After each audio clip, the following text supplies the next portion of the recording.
Americans in the world really awaiting a SCOTUS decision on Roe v. Wade, deciding the future of abortion rights. Let's go ahead and bring in our expert, Elizabeth Wydra. She is the president of the Constitutional Accountability Center. Good morning, Elizabeth. Thank you so much for joining. Good morning. Thank you so much for having me. All right, so you saw it there live. People are beginning to gather outside of those steps. The world really on edge right now as we are continuing to wait. So what's your political insight to a possible decision coming down today, especially considering that we've already seen that draft decision, which actually overturned Roe v. Wade, just leak a few weeks ago? So I think the reaction to the leaked draft opinion, which I just want to emphasize is not law yet, that was a leaked draft opinion. Roe remains good law at this moment. We're monitoring to see if it could come down any time now, but at least as of this moment, Roe remains good law. But I think the outcry that we saw after the leaked draft opinion shows exactly the impact that overturning Roe in this Dobbs case that the Supreme Court could rule on at any moment would have. You know, we've seen polls where the number of people who think that abortion should remain legal has gone up since that leaked draft opinion. And, you know, I think that a lot of people, because Roe has been the law since 1973 and has been reaffirmed time after time, even by the Roberts Court prior to the Trump appointees to the court. I think a lot of us simply took it for granted that we would have these rights to a certain extent, even as some states chipped away at them for sure. But the fundamental right to access abortion was there for decades. And now we are facing a reality where for women across the country, depending on what state they live in, they could be completely denied that right. There are more than a dozen states that have so-called trigger laws on the books that if Roe is overturned by the Supreme Court would go into effect that ban abortion. And so then we'd be looking at a patchwork where women in some states are able to exercise their right to choose for themselves whether or not to have a child, whether or not to carry a pregnancy to term, whether or not it's in her best interest to, in terms of her health, to continue carrying a pregnancy to term. And so those women in states that allow that access would be able to exercise that right of autonomy and self-determination and control over one's own body. But women who live in states where they have banned abortion would not be able to access that right. And so I think one of the big concerns is that then we're basically having a patchwork of rights across the country where your ability to exercise your fundamental right of liberty and privacy over your own body depends on where you live. And if you don't have the means, the money or the time or the support to go to a state where you would be able to exercise those rights, you are being denied that basic understanding of what it means to be equal, making decisions about one's own body, especially in something as important, as fundamental as this. Now, you raise an interesting point because, of course, Roe v. Wade guarantees nationwide abortion access for women. And you briefly touched on the implications, what could happen if, in fact, it is overturned. But let's talk about the doctors, the medical providers who are providing these abortions. What could be the implications for them if, in fact, Roe v. Wade is overturned? Yes, you know, there are doctors who are trying to provide health care to their patients, and abortion is included in that. And they are faced with this extremely difficult decision of whether to defy laws, including criminalization of abortion, both for the providers who give abortions, who give abortion care, and patients who choose to exercise their right to abortion, the women who are getting these abortions. And so if a state criminalizes that behavior, then, you know, we're looking at very severe penalties for exercising a right that I think many of us consider to be something that is our right to make alone, our right to make over our own bodies and to shape our own destiny. And so, you know, it really puts providers in a difficult spot. We have seen, and many abortion advocates are talking about ways in which people can access medical abortion. So taking a pill to access abortion in that way, although that, of course, is limited in many ways. But it places doctors in a very difficult position, and especially when you have some life-threatening situations with patients, if they're in states that ban abortion, when abortion could be what saves that woman's life, it's going to be an extremely difficult situation, and in some cases could be heart-wrenching. And we know from when Roe was not the law, when abortion was not protected nationwide, that many people died. And it's not as if abortions will stop, but they could be far less safe, and lives of women could be lost. And that's actually a few of the chants and comments that we have been hearing from this morning. Let's go ahead out live to Washington, D.C. as we continue to see protesters from both sides as we await this decision. Now, let's kind of talk about the ideology of justices. Maybe we can get some insight into what could possibly happen today or in the coming days.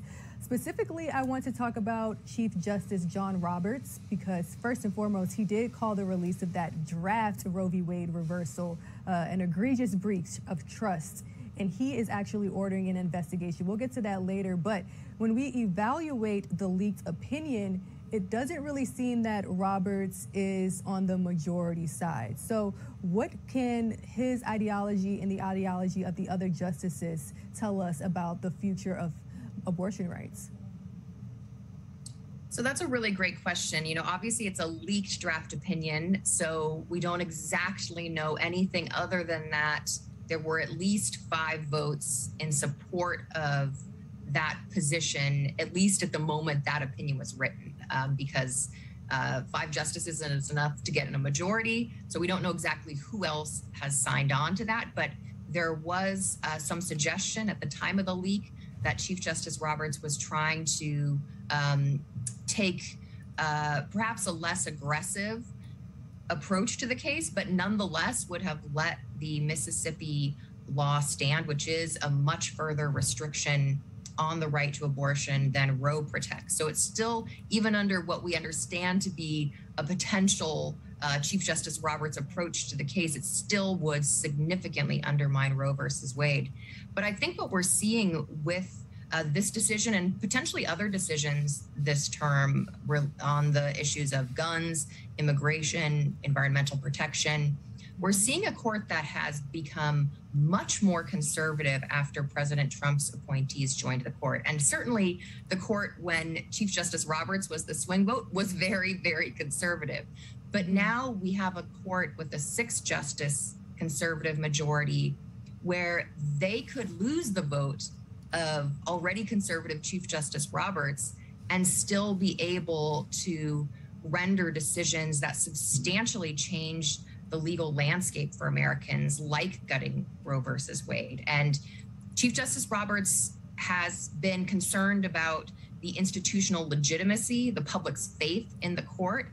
And so he has voted in some cases to uphold abortion rights because of what's called stare decisis, which is a legal term that means that there are other cases on the books by the Supreme Court that protect certain rights and rule in a certain way, and the court shouldn't just overturn those cases without a really good reason.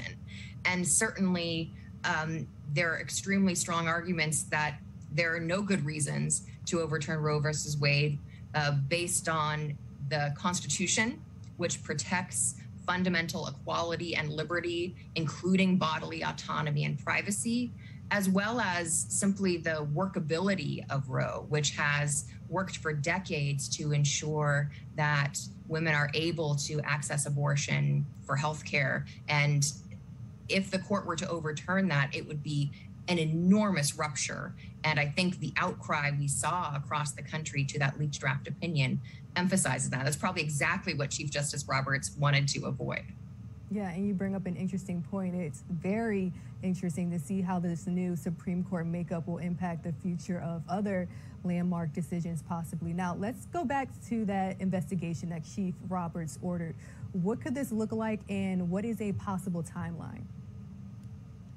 So this is really unprecedented to have a full draft opinion leaked by the court, and it certainly appears to have disrupted the workings of the court. You know, this is obviously an issue that the country cares deeply about, and the court is concerned about its legitimacy, and frankly, it should be, not just because of the leak, but because of what was in the leaked opinion. But we have Chief Justice Roberts, our understanding of the investigation is that they are seeking information from the law clerks.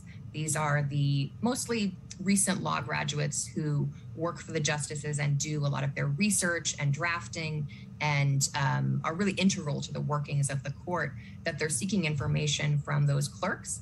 We don't know if they are seeking information from other justices, if they think that could be a source of the leak.